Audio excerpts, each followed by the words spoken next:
This training will cover Safe Place Grants 101, Compliance and Reporting. My name is Stacy Conkle and I'm the Deputy Director here at Safe Place.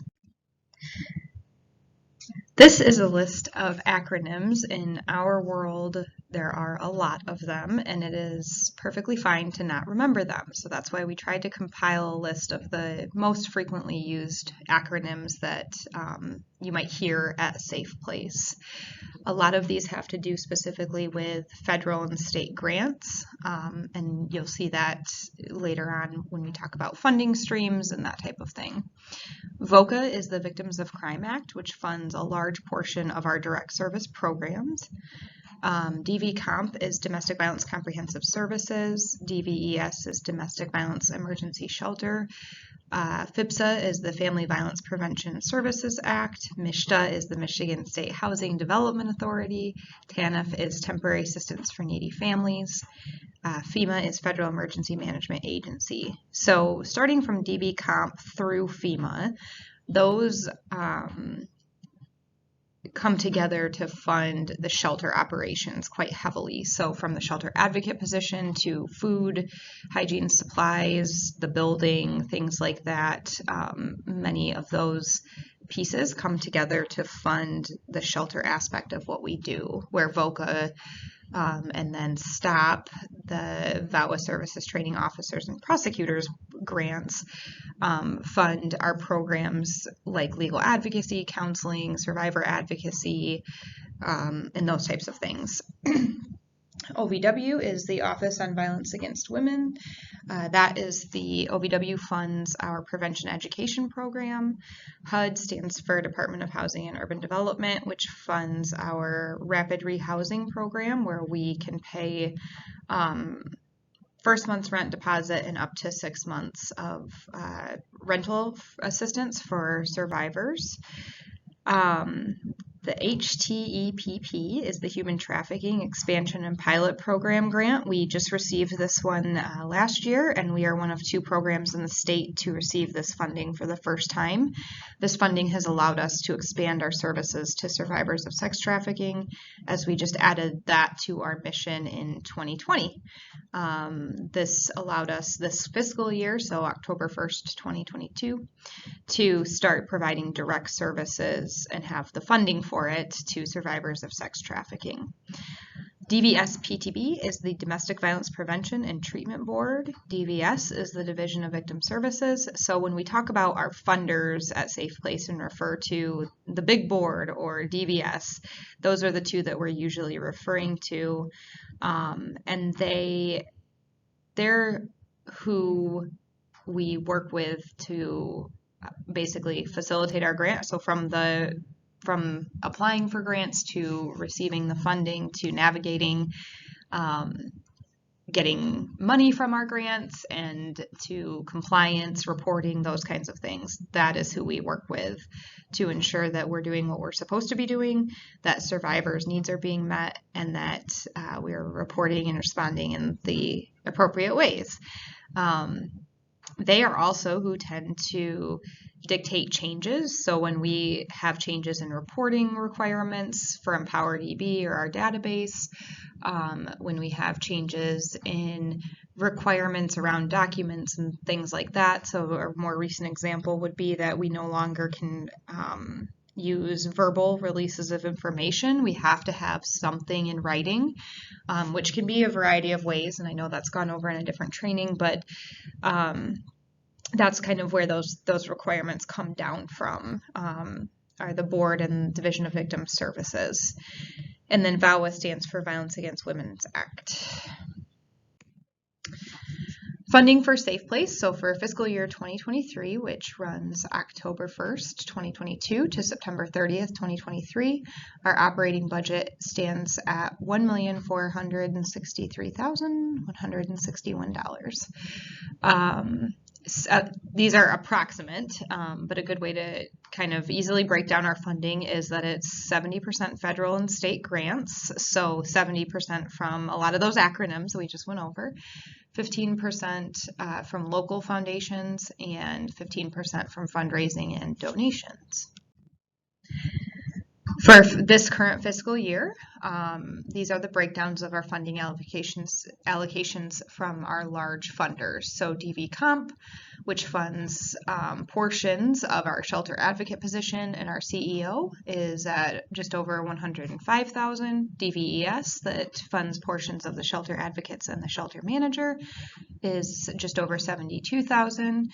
FIPSA, which funds portions of myself, the deputy director, and our finance manager, stands at 46,590. And then VOCA, our big one, stands at $443,000 and some change. And as you can see, that funds a variety of positions. A lot of those are where it funds partial positions, but this is really one of our larger grants where we get kind of some of those extra things. So materials for counseling, money to pay for training for staff, furniture, office supplies, client assistant funds, that type of thing. Continued, the human trafficking expansion and pilot program grant is just over 67,000, and you can see the positions that assists with funding. OVW is 431,000, and that's over 3 years, so the breakdown by year can look different, but that funds a little bit of our development coordinator who supervises that program, and then our prevention educator and prevention education materials, supplies, some of the counselor who goes to the outreach presentations and does follow up with students. And then it also funds a small portion of sexual assault services community educator. We partner with them on this grant, and we work very closely with them, provide presentations together, coordinate to respond to schools, since there is somewhat of an overlap with domestic violence, sexual assault, and human trafficking. So we want to make sure we're coordinating with our community partners, and this grant allows us to really solidify that. Our HUD grant, which is a new grant for us as well, is just over 97,000 and funds parts of our survivor advocate and survivor advocacy coordinator, my position, and that's the one where we get those housing assistance funds to provide the rapid rehousing, the first month's rent and up to 6 months, first month's rent deposit and up to 6 months of support for survivors. And then FEMA is where we get a bulk of our money, 37,000 for shelter supplies and food. It takes a lot to provide food and hygiene supplies and everything someone would need coming to shelter for 40 to 50 plus people at a time. So we do go through that quite quickly, and thankfully have other grants that also kind of support that. As you saw, multiple people are funded under various grants, and that is so that people can do various things in their positions. And so, for example, the human trafficking grant, if someone's funded partially by that and then partially by VOCA, it gives them the ability to be able to work with both sex trafficking and domestic violence and not have to only work with survivors of sex trafficking. These funding streams are typically very strict, and that's why you'll notice that we greatly value keeping track of our time and what we spend our time doing, so that we make sure that we are billing grants correctly and not having a grant pay for something that it's not supposed to cover. So what we've done is diversified funding for positions so that it gives us a little more flexibility, but we are still required to very carefully track what time is being spent on what grant. COVID funding. With COVID over the last few years, we've received a huge influx in funding. So for this year, we have the American Rescue Plan Act, ARPA, which is just over 30,000, and then the Supplemental Mitigation Grant is 178,000 over 3 years. So some projects we've done over the past few years with COVID-related funding include new flooring, paint throughout the building, cubicles for the boardroom to increase our office space since we are about at our capacity, air filtration throughout the building and individual air filter units in direct service offices and locations, a new generator, shelter furniture, the family side bathroom we renovated. It used to just be a half bathroom, and we were able to renovate it and put in a full shower so that it's easier for families to use over on that side. Some upcoming things or current projects we're working on is we were able to get a gazebo and some nice furniture for the play yard. We're going to redo some stairwells that need replacement and recovering. We were able to purchase TVs for every client bedroom with mounts, and we're working on getting those put in.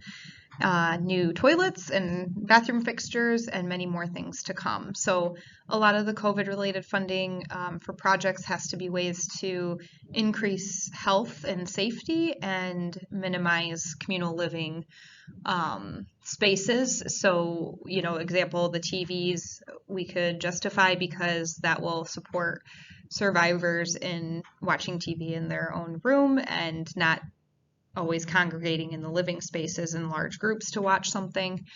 And that's how we can relate it back to COVID. And then the supplemental mitigation grant is funding a portion of the shelter advocate pay. This is our org chart for this current fiscal year. And as you can see, like I mentioned, people are funded by various grants. GF on this stands for general funds. So some of the positions, specifically our CEO, finance manager, they do a lot of things that grants won't fund because it's not direct service work. And so that's where we use our fundraising, donations, some of our local grant funding that allows for administrative expenditures. That's where you see that GF. Now, we also try to have a lot of our staff have a little bit of general funds so that when we have events and things come up, that we can have some flexibility on who is going to attend those. So our development coordinator is 100% general funds because she right now does a lot of assistance with projects, fundraisers, things like that fall outside of what our grants will fund. And so some of us who have the smaller percentages, like myself, the 10%, will help on some of those things at the capacity that we can. And then that's where it comes. It's very important that we track our time accurately because things like fundraising are completely unallowable for all of our grants. But this is the breakdown of how everything looks at Safe Place. So as I mentioned, our grant cycle goes October 1 to September 30th. For reporting requirements, there are many, and I'm sure I didn't even capture all of them, but these are the kind of regular requirements that we have year to year that we can count on. So for DV Comp, DVS, and STOP, we have activity reports that are due monthly and semi-annual reports that are due twice a year. And this is just for when I say activity reports, that's just the client activity side of reporting. For VOCA and human trafficking, we have quarterly reports due January, April, July, and September, and monthly financial reports. OVW, we have semi-annual progress reports, quarterly financial reports. HUD, as I mentioned, is new for us, so we're not exactly sure. We know that there will be a great deal of activity reporting around the survivors and families we work with and what we're paying for them. And then for non-federal grants, so like United Way or community foundations, they all have their own requirements. Typically, it's either annually or when the grant is 100% spent down. So that's where, as we have increased our funding streams and gotten new grants, it always adds new grant requirements, rightfully so.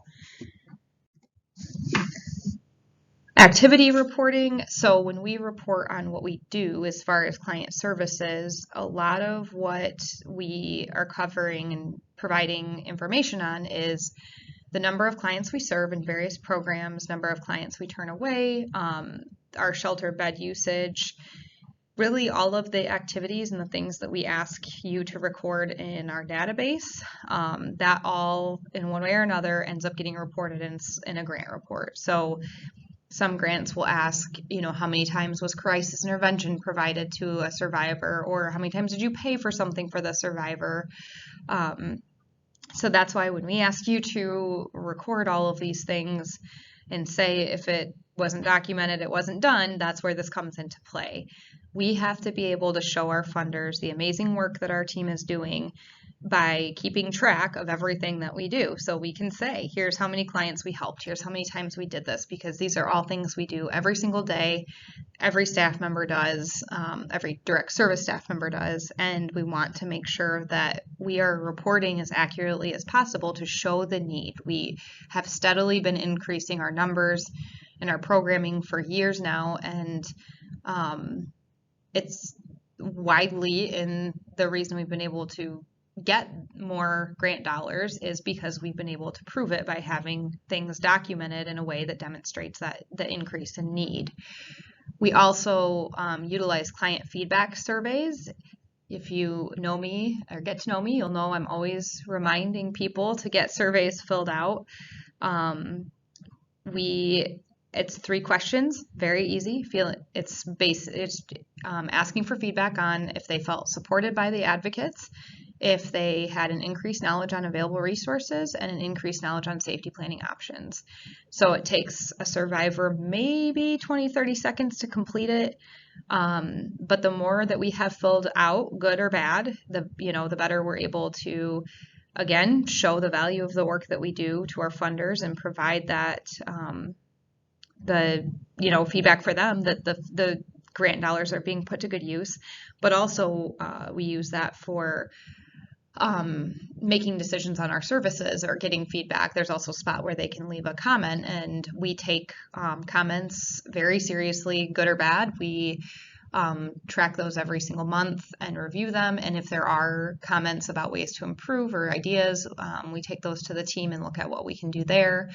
And an example of when there was a month where the safety planning one kept getting disagree as the response, and so we looked at what do we need to be doing better to make sure survivors are getting that safety planning piece. And we, as a team, came up with a couple of ideas and implemented them, and started getting those more positive feedback marks again. Also, for activity reporting, there are narratives. So a lot of times that centers around like a client success story, barriers that are in place that we frequently see. So like in regards to with working with law enforcement or the courts, what are common barriers, unmet needs, that kind of thing, are all things that they're looking for depending on the grant. I've included some screenshots just to give an idea of what this looks like for some of the grants. This is the Domestic Violence Monthly Activity Report. So you can see how it breaks it down for the current month and year to date. Housing nights, number of people, unduplicated number of people, counseling, individual support, crisis calls, crisis intervention, and then it continues for all of the types of advocacy, transportation, groups, residents, non-residents, and then you'll see there where it talks about shelter denials due to the shelter being at capacity for adults and kids, because that's really what they're looking at, is how often was that the reason that we turned somebody away. As I mentioned, I did share some narrative examples already, but these are lifted directly from the DV and STOP narratives. So as I said, a story, unmet needs, organization system change efforts. So they, especially STOP wants to know, so systems change would be, what are we doing with law enforcement and prosecutor's office and places like that to make sure that our community response to domestic violence is survivor-centered, trauma-informed. What work are we doing there? Outreach and prevention activities, And then a common one is that last one, what does the funding from this grant allow you to do that you wouldn't be able to do without it? Which that one's always easy to answer because it's all of the direct service work that we do every day.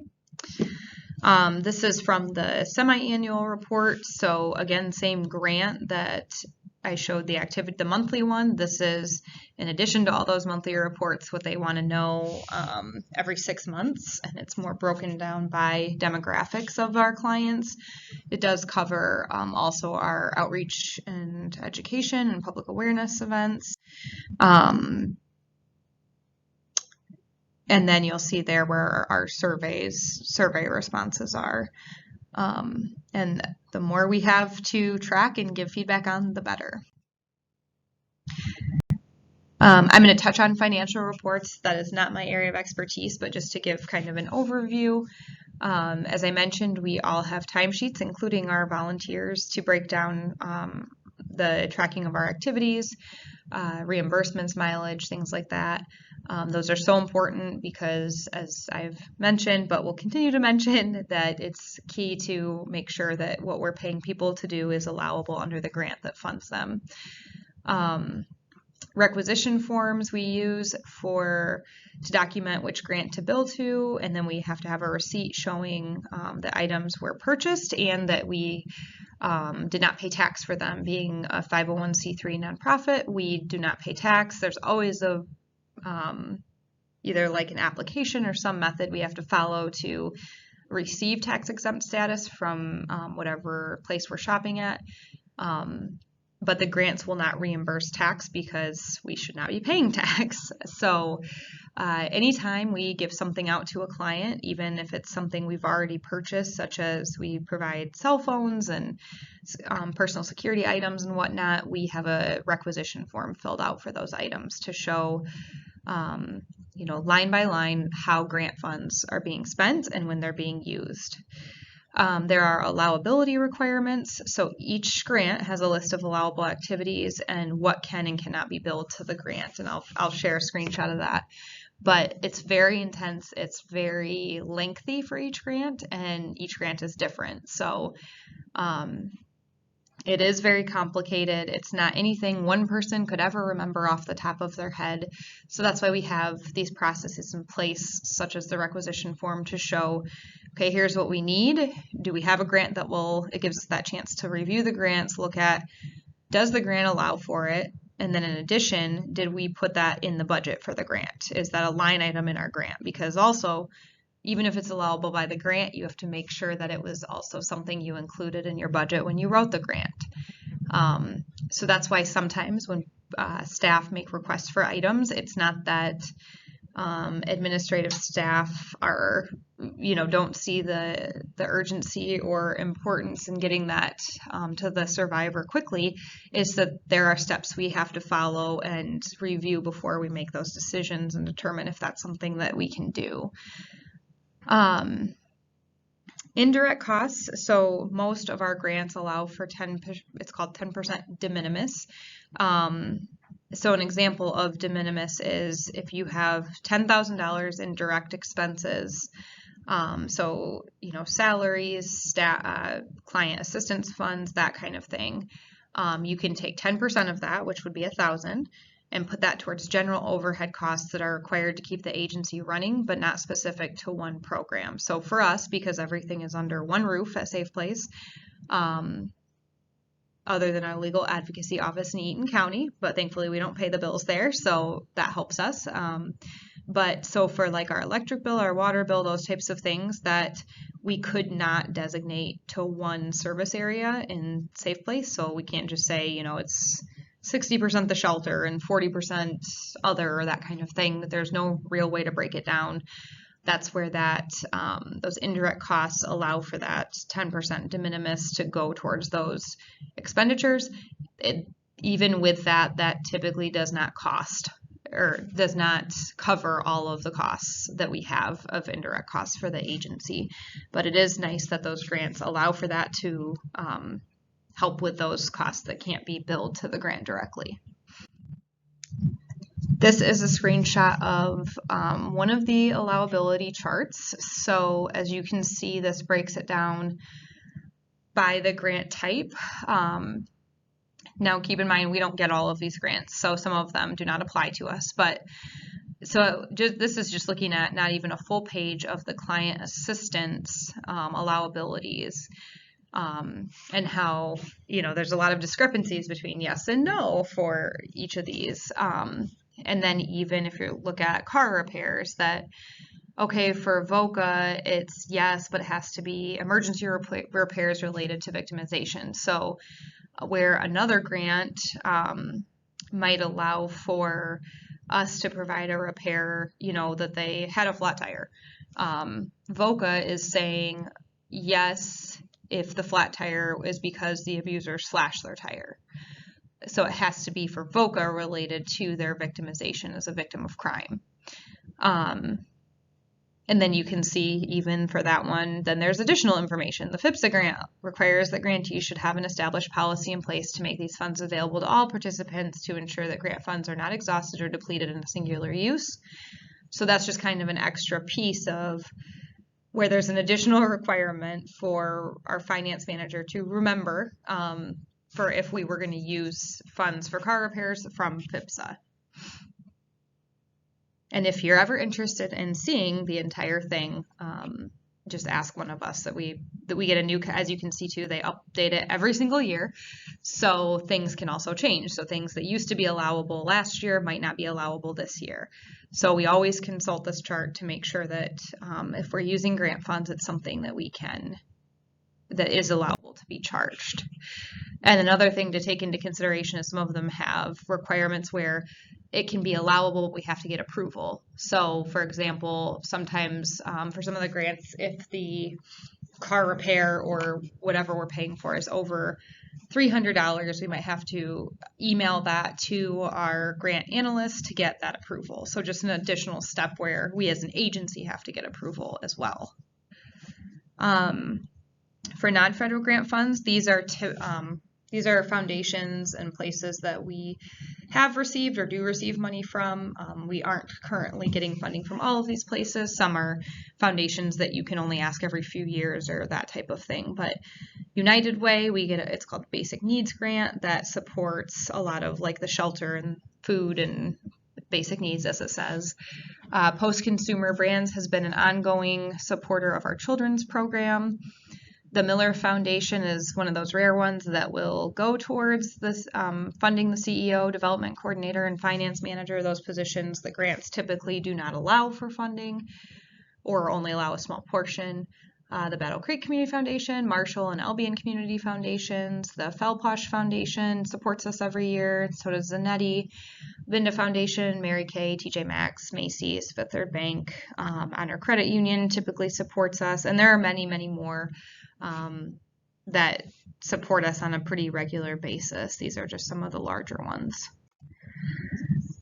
As far as fundraising, we have a few larger fundraisers throughout the year. Our largest one is called the Celebrity Server Dinner and Auction, and that is held every year between April-May time, and I think this year we're having about 250 attendees, and it's a dinner, a silent and live auction. We typically have a raffle, and that brings in a lot of general fund support for Safe Place. In September, we have our Sink It for Safe Place golf outing.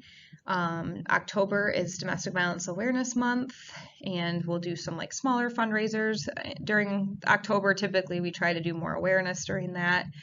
And now, since we do serve sex trafficking, we'll also be providing awareness and maybe some small fundraising opportunities in January for Human Trafficking Awareness Month. We participate in Giving Tuesday. We do an annual appeal, which is a letter that our CEO sends out to our ongoing supporters that brings in quite a bit. We usually try to have that go out right after Thanksgiving. We do participate in Amazon Smile, so you can set that your Amazon purchases, a percentage can go to Safe Place. And then we have loads of small fundraisers throughout the year, both ones that we at S.A.F.E put on, and then also that we are very lucky to have a strong community support and many businesses, individuals, places that do fundraisers for us where we don't have to do much other than promote it or attend it. We do get a lot of Facebook fundraisers, the birthday fundraisers, those kinds of things bring in a good amount.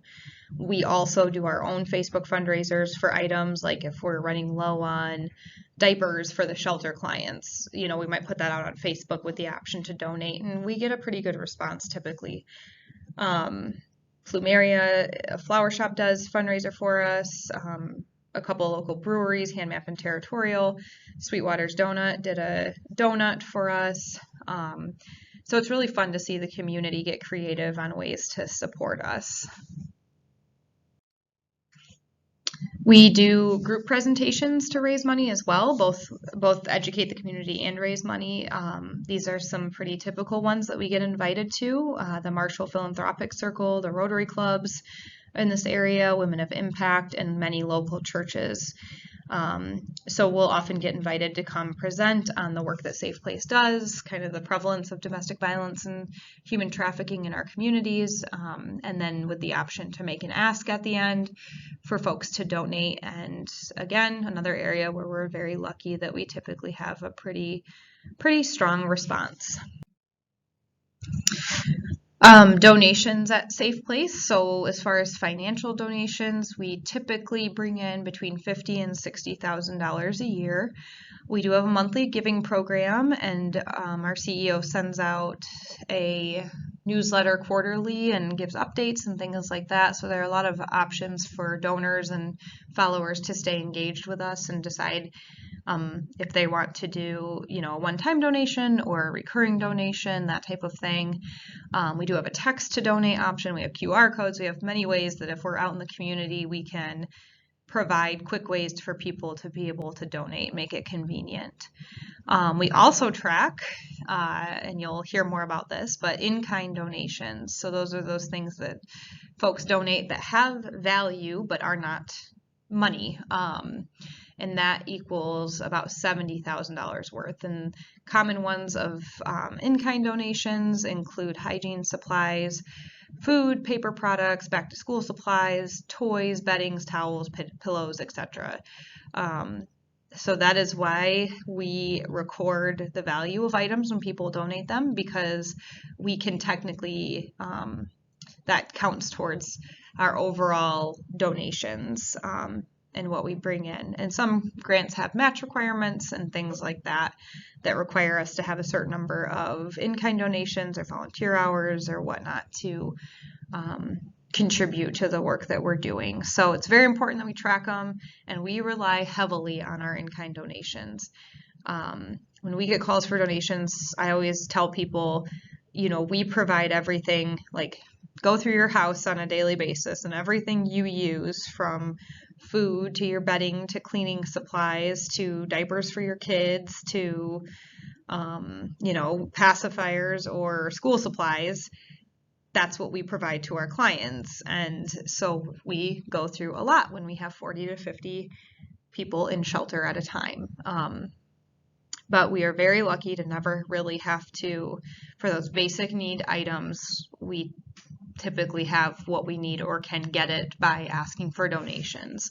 And then in the cases where we don't get the donations or need more than what we bring in, that's when we rely on those grants like FEMA and United Way to be able to purchase what we need to make up for that.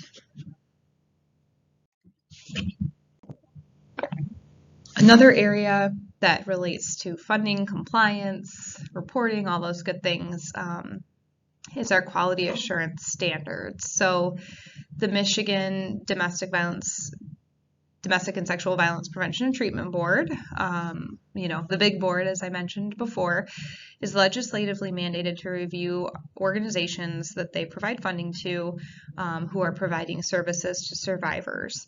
So it can be comparable to like a licensing process.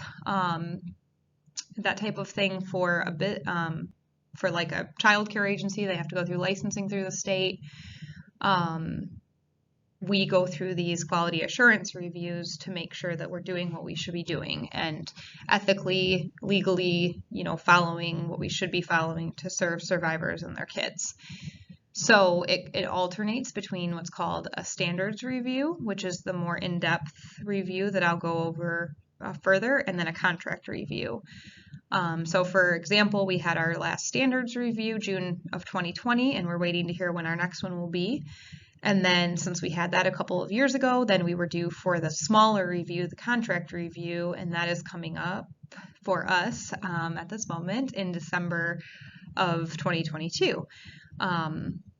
So that is basically kind of a pared down version of the standards review. It's still very intense, still a lot that we have to go through to prepare. But both of the standards and the contract reviews are great opportunities for us to not only demonstrate the great work that's being done in our community and at our agency, but also to get feedback and get ideas and get challenged on best practices and what we're doing and could we be doing it differently or better. And these reviews are not to criticize or bring an agency down. They're really to challenge all of our agencies to strive to do the best that we can and to always be improving. And we owe that, the very least, we owe that to the survivors that we serve. So these can be a little intimidating, but if we can look at them with an open mind and that it's just our opportunity to continue to do better and identify areas where we want to do better or need to, they can really help move our agency forward. This goes into a little more in depth on the contract review. So to verify that clients are eligible, program activities are permissible, and to check sample of financial charges for allowability. So all those things I've talked about, they check it. That the organization is adhering to processes that track service delivery and activities related to grant agreements and contracts.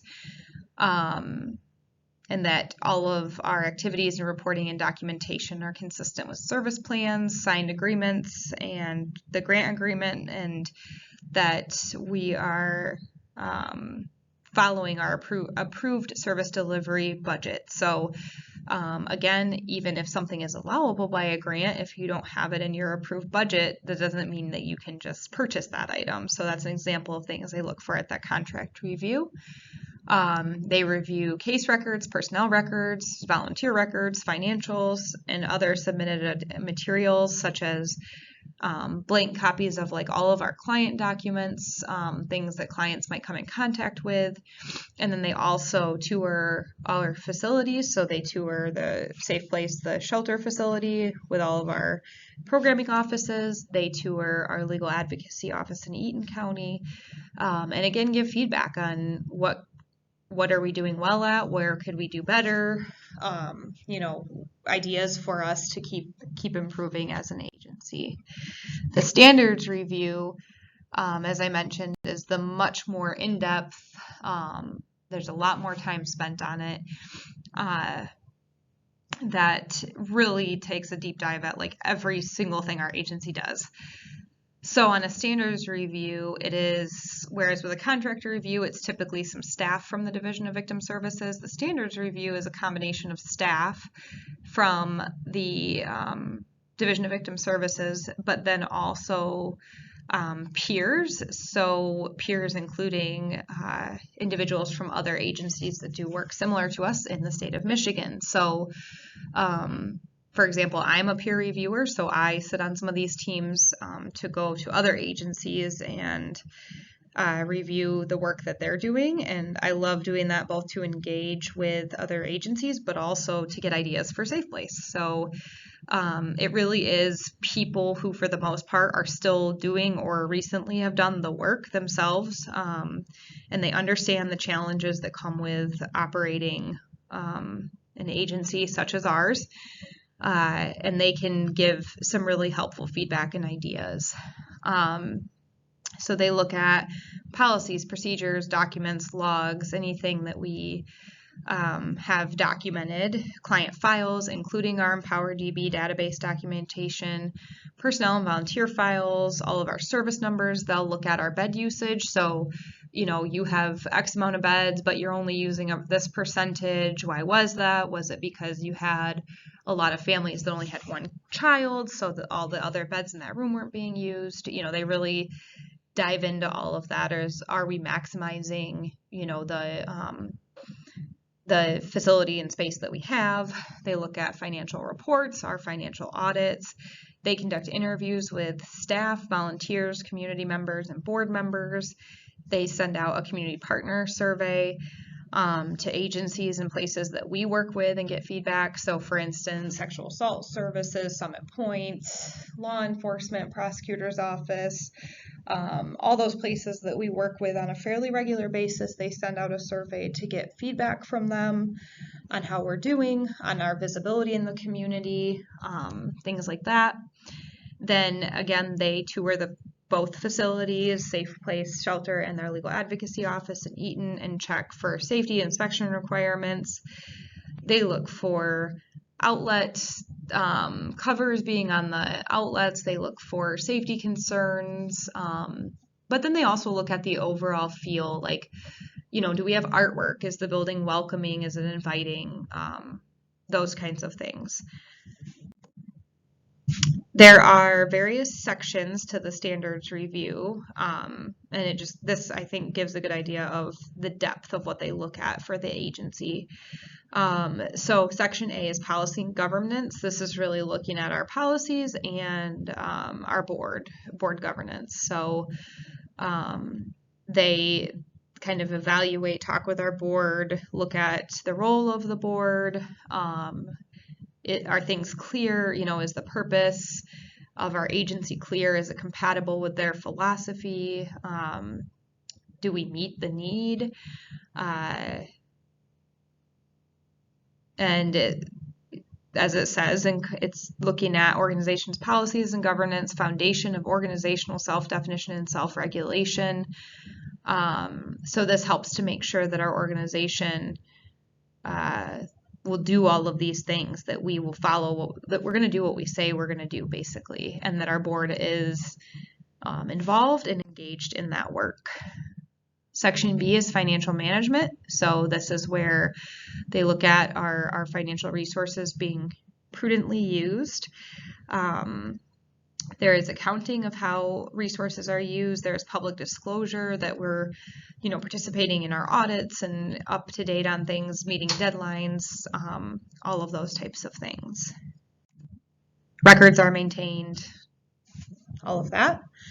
Section C is program administration and service delivery. So this looks at our program administration practices and methods of service delivery. This is to help ensure that we provide services to survivors that are efficient and effective, that we are client-centered and culturally honoring and respectful, that we present options and information. We don't tell people what we think they should do or give advice, that we always are stressing safety for clients and their children, and that we provide support and advocacy that respects clients' right to self-determination. So as much as, yes, we have to have policies and procedures in place to promote health and safety, especially in shelter, that we also want to look at when we have to put things like that in place. Are we doing it, why are we doing it? But then also, what is the least restrictive way we can put that in place?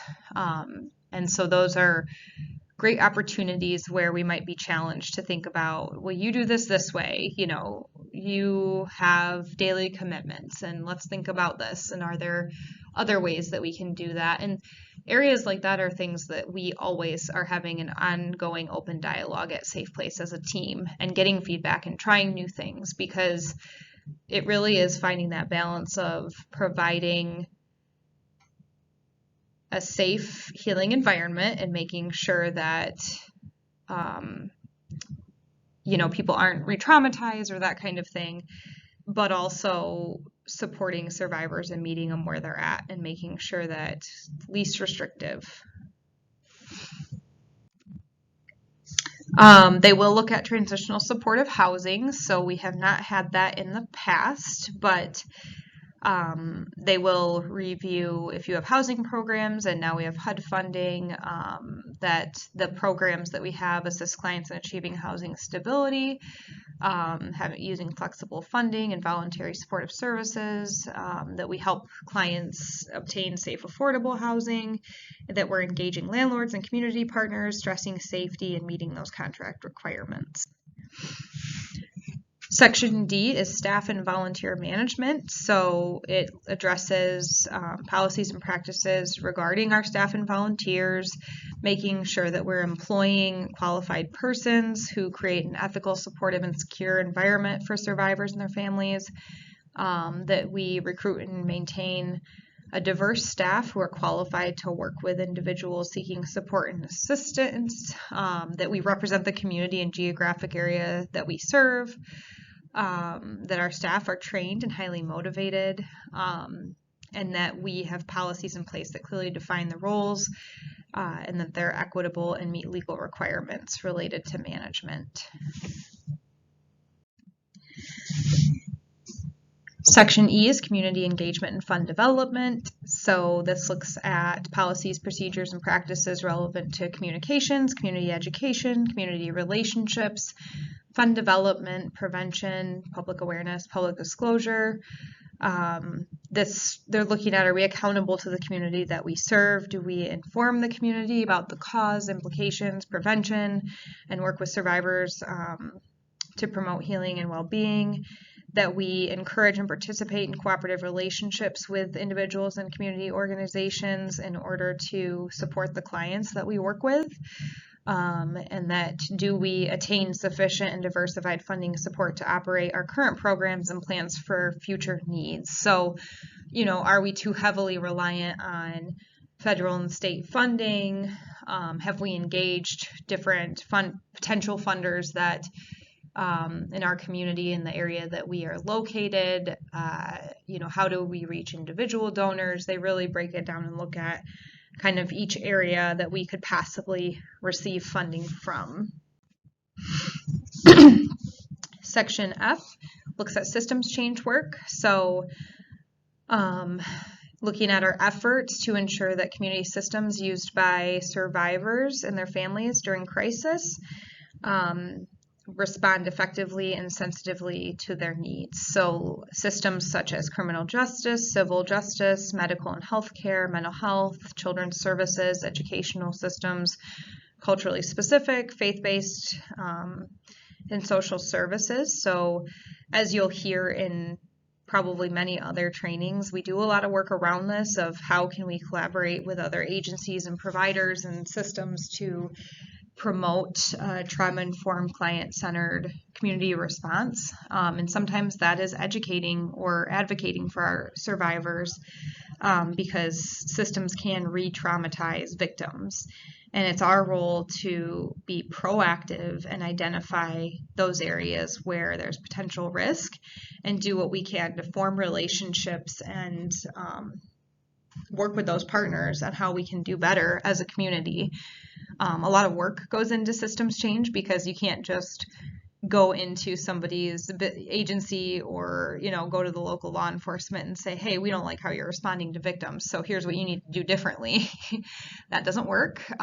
People don't respond to that type of feedback. So it's about forming those relationships where then you can have that open dialogue about what works, what doesn't work, what can we do better to be accountable to that system. So sometimes it's us getting feedback. I know our criminal justice advocate is often getting feedback from law enforcement on, barriers that we could maybe help with. And while some of them, the answer is just that we cannot help with that, or, we can't break confidentiality or that kind of thing. And it is her role to educate them on that. Sometimes there are areas where maybe it's a staff training thing on our end that we need to follow up with. So just as we would hope that other systems would be receptive to our feedback, we try to be open to feedback from other systems. And that is part of this standards review, is looking at how do we engage with those systems and how do we advocate for survivors in our community. The last review section is facility, safety, security, and health. So this section presents standards that address the organization's policies and practices regarding essential physical resources, transportation of clients, the buildings, grounds, and equipment. So compliance is to help ensure a setting that is accessible, functional, attractive, and safe for clients, visitors, staff, and volunteers. So as I mentioned, the review team will look at the facility, will look at, is it welcoming, is it warm, is it safe, is it easily accessible, is it on a bus line, there's many things that they'll take into consideration. Is there enough parking, is there enough lighting, and that's where, again, we might receive feedback that results in us making some changes to the facility, depending on, if it's doable for us and if it makes sense for us. And outside of things that are legally or ethically required, really these standards reviews are for them to give ideas, or challenge areas that for us to think of ideas for ourselves. And then it's up to us as an individual agency to determine what is right for our agency. Is making a change right for our agency, or is the way we're doing it the way that makes sense for us? But really just challenging our thinking and looking at, is there a way that we could want to be doing it differently? And if there are those rare cases where there is something legally or ethically that we need to be doing differently, they will give that feedback as well, so that it's very clear on what has to change and what they're just suggesting we take a look at. So for example, if agencies are continuing to do verbal release of information, which is against the federal guideline, that's an area where the peer review team will say, hey, you gotta stop doing this. Let's talk about other ways that you can get that written consent outside of having someone sign it right there in person. So it can be helpful in that aspect too, to make sure that we are following all of our requirements the way we should be, because there are a lot of them, and not everybody, it's hard for one person or one team to know everything. So feedback can be very helpful. So overall, this is a very basic overview of our funding sources, the compliance and reporting piece, and we are always open for discussion on this, or open to share, what our contracts look like with staff or individuals interested in learning more about an in-depth analysis of these things.